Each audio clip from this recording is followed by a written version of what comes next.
Bismillah, alhamdulillah, wassalatu wassalamu ala rasulullah. Assalamu alaikum, everyone. Welcome to today's segment on Muslim Network TV. This is your host, Edward Ahmed Mitchell. Hope all of you are doing well and staying safe during this holiday weekend. We are going to be discussing today the Turkish elections. President Erdogan, as you all know, won re-election. Want to discuss how that happened, why that happened, why some people suspected it would end differently. What has the reaction been in the Western world, in Turkey itself, and what does the future hold for Turkey after this election? To discuss all this, we want to bring on our special guest, Brother Sami Hamdi. Many of you know, the editor-in-chief of the International Interest, an experienced geopolitical risk consultant. We're very honored to have him with us today. Assalamu alaikum, Sami. How are you? Wa alaikum assalam wa rahmatullah. Thank you for having me. Appreciate it. No, thank you for making the time. So, first question for you.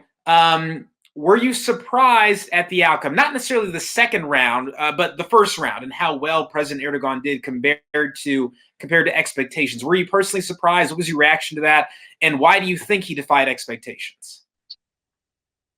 I think that everybody was sort of biting their nails in the first round if you were supporting Erdogan, and indeed the opposition themselves they believed that they were on the cusp of toppling Erdogan. All the polls suggested that they would defeat Erdogan. Some polls suggested that the opposition candidate Kemal Kılıçdaroğlu would actually win in the first round.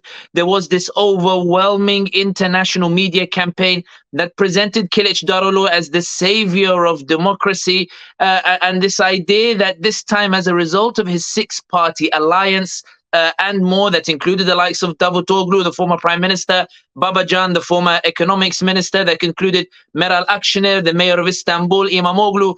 There was this sense that he was on the verge of bringing down Erdogan, essentially bringing about this change. And I think even if you spoke to Erdogan supporters on the night of the election, there was this sense that something serious might happen here. We're not sure if Erdogan's going to win. Having said that, AKP polls, the internal party polls for Erdogan's party, always had Erdogan ahead by 4 or 5%. They had Erdogan ahead by 3 points. In other words, at least amongst Erdogan's circle, there seemed to be this insistence that they were going to win in the first round, but that they were going at least to be able to get more votes than Kılıçdaroğlu in the first round, and that's exactly how it happened. So to answer your question, I do think that it was a surprise, not necessarily that Erdogan came first in that first round, but the margin in which he came first, and also the point that Kılıçdaroğlu's 44%, if you break down the number, it's clear that all it is, it's a consolidation of the opposition votes of 2018. If you calculate all the opposition votes of 2018, they come to about 44%, which is what Kılıçdaroğlu got. So the surprise was not just that Erdogan came first, but that Kılıçdaroğlu didn't even add to any of the opposition votes from 2018. And I think that's when the bubble sort of burst, and suddenly all that momentum went towards Erdogan, and Kılıçdaroğlu couldn't recover from that. So the question then is, why? What do you think contributed to this outcome, to President Erdogan winning re-election, somewhat comfortably? I mean, the margin that he won by is, I think, similar to percentage-wise the margin President Biden beat Donald Trump, that Barack Obama beat Mitt Romney back in 2012. By American standards, it's a pretty comfortable margin, 5 points. And this is not what people were expecting. It's not what Western media outlets, I think, to some extent, were pining for. Why do you think President Erdogan was able to defy expectations? I think one thing that is worth noting is that there were legitimate reasons why they expected Erdogan to potentially lose this election, which is that anybody who goes to Turkey or goes to Turkey, they will see that rent prices have soared. The price for basic goods have soared. Living conditions have become quite difficult in the cities. The lira has plummeted. There is certainly an economic crisis by every definition taking place in Turkey at this moment in time. You have the earthquakes that annihilated buildings in a lot of the southeastern regions, and a lot of the blame for the destruction that took place has been laid on the government, which offered an amnesty for some of the shortcuts that were taken in construction in 2018. In other words, by logical political analysis standards, Erdogan should have lost by a much bigger margin, or should have essentially struggled in this particular election as a result of the economic circumstances. I think what was underplayed in this election, to going back to your question, what was the difference? I think what was underplayed, and I think it's easy to present it in this way, in that when the table of six came together to choose Kılıçdaroğlu as their candidate, there was a poll at the time in which it suggested that Kılıçdaroğlu was the only leader of the six parties who was going to lose to Erdogan because he was the leader of the CHP or the like. And on the night that they declared that Kılıçdaroğlu was going to be the candidate, Meral Akşener, the leader of one of the nationalist parties, actually walked out of the alliance for 24 hours, saying that if he's the leader, we stand no chance in beating Erdogan. And the reason she believed that, and the reason why Erdogan was able to win this election, is that Kılıçdaroğlu is the head of the CHP, which is the party that historically repressed the 35-36% religious conservative population in Turkey. Kılıçdaroğlu evokes those dark memories when hijab was banned, when hijabis couldn't go to the universities, when you could be kicked out of your job for reading the Quran, when Quran printing was banned in the 1950s, when Adnan Menderes was executed for restoring the adhan back to the Arabic language and building mosques. The CHP evoked these memories amongst the base, causing even those who are disillusioned with Erdogan to sort of say, look, I might not like what Erdogan has done recently, but there's no way I'm allowing Kılıçdaroğlu of the CHP to come back to power. And I think one of the things that was fascinating is the way that Kılıçdaroğlu in the first round had a very pleasant campaign. It was about the heart symbol. Haydi, let's be together, unified. We have Islamists like Davutoglu in our alliance. We have Imamoglu, the mayor of Istanbul. We have even some of the Erbakan's former party or the like who are with us in the alliance. But some of the religious elements that Kılıçdaroğlu needed to be able to beat Erdogan, they were suspicious as to whether this was sincere from Kılıçdaroğlu. And some of them perhaps even voted for Kılıçdaroğlu. But in the second round, it was as if Kılıçdaroğlu removed all of the makeup. He abandoned the heart symbol. He sacked his campaign team and went back to the natural fascism that is associated with the CHP, claiming that I'm going to kick out 10 million refugees, according to his numbers, who have been infiltrating our veins, he said. He put up billboards across Turkey saying Syrians will get out. Syrians will leave this country. He pushed this xenophobic campaign, this xenophobic language that actually resulted in many people in the Kurdish areas and the like who supported him in the beginning out of their discontent towards Erdogan to sort of say, this is too much. This is the real face of the CHP. These memories are coming back. All my family members have historical dark memories of this. I'm not voting for Kılıçdaroğlu. And that resulted in this wave going back to Erdogan, resulting that he won in that first round, but he actually got almost 1 million more votes in the second round, as the turnout was lower, as Kurds decided not to vote in the election, or large proportion of them. And as many people essentially went back and said, it's still the same dynamics as 20 years ago. So going back to your question, the reason Erdogan was able to overcome what objectively should have brought him down, the reason he was able to overcome the impact of the economic crisis and the like and the discontent amongst the people was because identity politics was still at the heart of it. And a lot of that is because Kılıçdaroğlu specifically was on the other side, an older man who represents that generation that repressed the population, and this liberated Turkish society with the chains of that repression off is overwhelmingly, as Adnan Menderes said, a Muslim country that is disinclined to go back towards the era of repression. So next question for you. Social media is not necessarily proof of how people feel, but I would just say anecdotally, in my circles, activist circles, the Muslim communities that I walk in and live in, there was a lot of hope that President Erdogan would win this election. People who are not Turkish, do not vote in Turkey, but feel President Erdogan in many ways is one of the few Muslim leaders who has spoken up against Islamophobia, for Palestinians, for the rights of Muslims. What has been the reaction of the broader world to this election, the Muslim world in particular, but also among some of Turkey's neighbors, especially in the Middle East, where there were once people who wanted Erdogan out, but seemed more friendly to him this time? Give me like the global response to the election. What did different actors want to happen, so to speak, and why?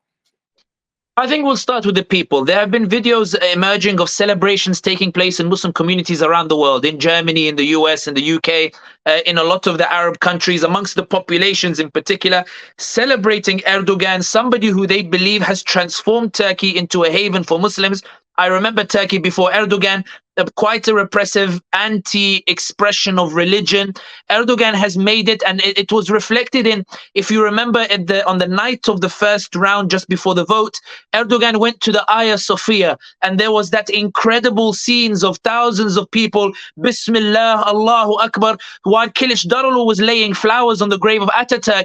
Erdogan was mustering in Hagia Sophia, and it was so clear about the symbolism in that Erdogan was demonstrating that in my Turkey, the ultimate success will come from the religious Islamic identity, while Kılıçdaroğlu was trying to harken back to a past that they saw negatively. And that's why I think that symbolism was very powerful, in that Erdogan, and I think this has been coming out from the think tanks in Washington, Erdogan was demonstrating that this new Turkish identity, even if it might be nationalist, is Islamic nationalist. It's, in other words, it's been imbued and injected with an Islamism to it, and no longer that secular nationalist identity that was there before.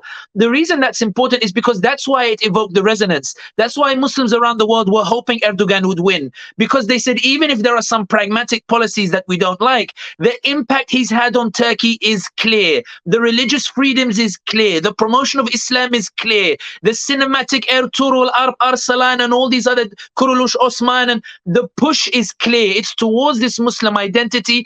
And the other reason is that when we look at the reason why the Western powers wanted Erdogan to lose, by that I mean Washington and Paris, the reason they wanted Erdogan to lose was not because of human rights or the jailing of some journalists here or the like.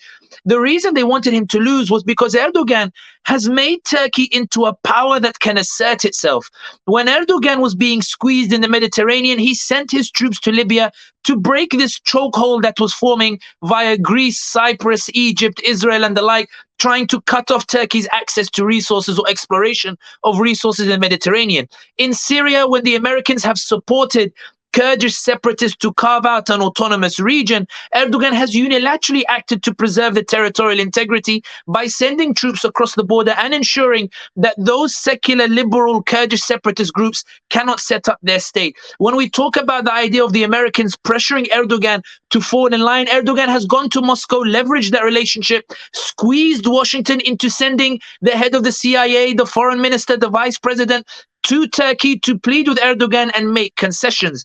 The reality is that when you look at the reasons why they wanted Erdogan to lose, it's because Erdogan was supposed to be the southeastern guard of the southeastern border, but ended up navigating himself a place on the high table, a place where perhaps they're not inclined to see Muslim powers sit there. And they believe that Kılıçdaroğlu, who was against Turkish intervention in Libya, against Turkish policy in the Mediterranean, against Turkish policy in Syria, where he wants to negotiate with Assad and reconcile with Assad, Kılıçdaroğlu was saying, I will go back to Europe, I will go back to the US. And the assumption in Paris and Washington was that Kılıçdaroğlu, even if we don't accept Turkey wholeheartedly and we reject Turkey the way they rejected Erdogan in 2003, 2004, when France said Turkey is not part of Europe, Kılıçdaroğlu is less capable than Erdogan, does not have the same resonance as Erdogan in Africa or in Central Asia or in the Muslim countries. So even if he wants to be independent, he won't be able to do it as effectively as Erdogan. And this is why they are deeply upset that Erdogan has still managed to come out on top, despite the fact he was supposed to be destined to lose. The final angle of it, you mentioned the Arab states nearby. I think that for the Saudi Crown Prince, for the UAE President Mohammed bin Zayed, for Egypt Sisi, I think there is a real disappointment that Erdogan has won the election again. I think there was a genuine hope that Erdogan would lose, because Erdogan exerts or evokes a resonance amongst the populations that they seek to control. Erdogan evokes or has influence over populations that they are keen to ensure remain under their control, remain under their chains. And Erdogan winning once more is sort of sending a message to the Muslim world, or at least to the Arab world, that this is a model that works. That Erdogan is Islamizing Turkey, making a Muslim power that is successful, that sits on the table with Biden, with Putin and the like, and is able to be voting through the democratic means, a transition of power and the like. Erdogan is representing this model that these powers are very keen to ensure never takes place or is duplicated in the region. And that's why I think that whether it's Western powers or there is neighboring powers, I think there's deep disappointment, especially given that the nature of the victory, the 3 million vote margin, which is a big margin, the margin that Erdogan has won by means that he is now re-emboldened. He's no longer looking in the weak position that he looked over the past year when he had to go reconcile with bin Salman, where he had to go and make concessions here and there. Erdogan now looks like he's coming out in full force. And I think that's what the concern is, in that Erdogan will no longer be one who makes the concessions that he was making last year, but rather will start asserting himself much more as he pushes to entrench his legacy and hand over power to his successor in the next election. So to answer your question, I don't think there are any capitals who are necessarily happy with Erdogan's victory. And I think that there is deep concern that not only has Erdogan won, but he's stronger now than ever, and that Erdogan will now be asserting himself much more. Well, Sami, I think you answered the last question I was going to ask. So I want to thank you for your time for this comprehensive review of everything that's going on. I think there's going to be a lot more to talk about in the months ahead, including the Turkish economy, politics in the region, and so much more. So we look forward to having you back, inshallah, to discuss more. But in the meantime, thank you so much for your time today. We do appreciate it. Thank you very much for having me. Appreciate it. Thank you. And thank you all for watching. We look forward to seeing you next time on Muslim Network TV. Until then, inshallah, assalamu alaikum. May peace be upon you.